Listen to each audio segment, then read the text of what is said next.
Les réseaux d'infrastructures physiques décentralisés, ou DePIN, constituent une catégorie florissante de projets blockchain, plutôt que de s'appuyer sur des entités centralisées. Les projets DePIN permettent la création de réseaux d'infrastructures détenus par la communauté, où les participants sont activement impliqués et même rémunérés pour leurs contributions. Ce changement de paradigme a un potentiel énorme pour améliorer la fiabilité, la redondance et l'accessibilité des systèmes d'infrastructures vitales dans le monde entier. Dans cette vidéo, je vous montre les 5 meilleurs projets DePIN à surveiller en 2024. Je mettrai en lumière des projets abordant une sélection diversifiée de cas d'utilisation, allant du stockage décentralisé, à l'informatique décentralisée et au réseau sans fil, ainsi qu'un projet qui exploite le pouvoir de sa communauté, pour créer une carte globale mise à jour. Nous débutons notre liste des meilleurs projets DePIN avec Filecoin, qui crée un réseau de stockage de données décentralisé, comprenant un marché ouvert, où des mineurs indépendants concourent à l'échelle mondiale pour archiver des fichiers pour des clients. Les utilisateurs qui veulent stocker des fichiers doivent payer des fournisseurs de stockage, parfois appelés mineurs de stockage, qui stockent les fichiers et fournissent des preuves qu'ils sont disponibles et correctement stockés.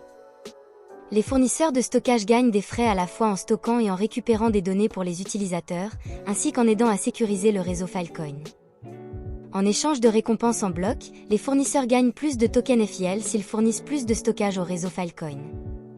Filecoin a connu une croissance considérable depuis son lancement en 2020, et le réseau dispose désormais d'une capacité de stockage brut de 7,6 exabytes. Ensuite, concentrons notre attention sur Helium, un projet qui crée les premiers réseaux sans fil décentralisés au monde.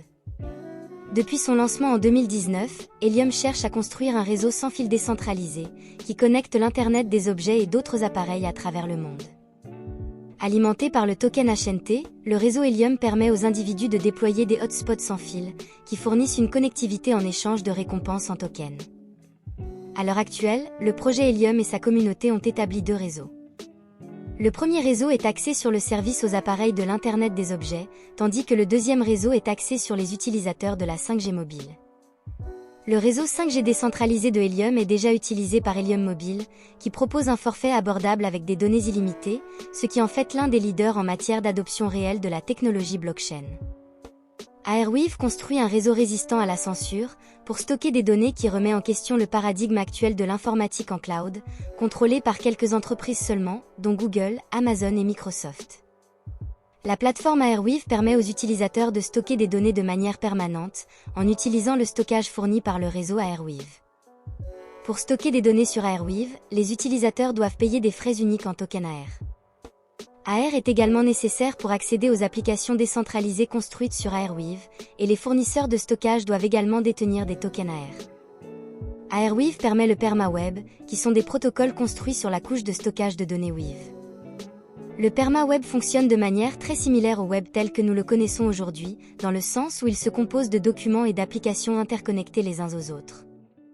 Cependant, les données sur le PermaWeb sont permanentes, et les fichiers soumis au PermaWeb ne peuvent pas être modifiés. Au fil des années, nous avons vu la montée en puissance explosive des chatbots, de la génération d'images et d'autres services alimentés par l'IA, ce qui a généré une demande importante en puissance de calcul.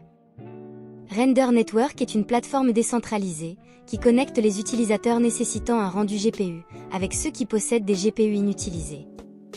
Elle offre un accès plus facile au rendu GPU pour les utilisateurs, tout en permettant aux propriétaires de matériel de gagner avec leurs ressources inutilisées.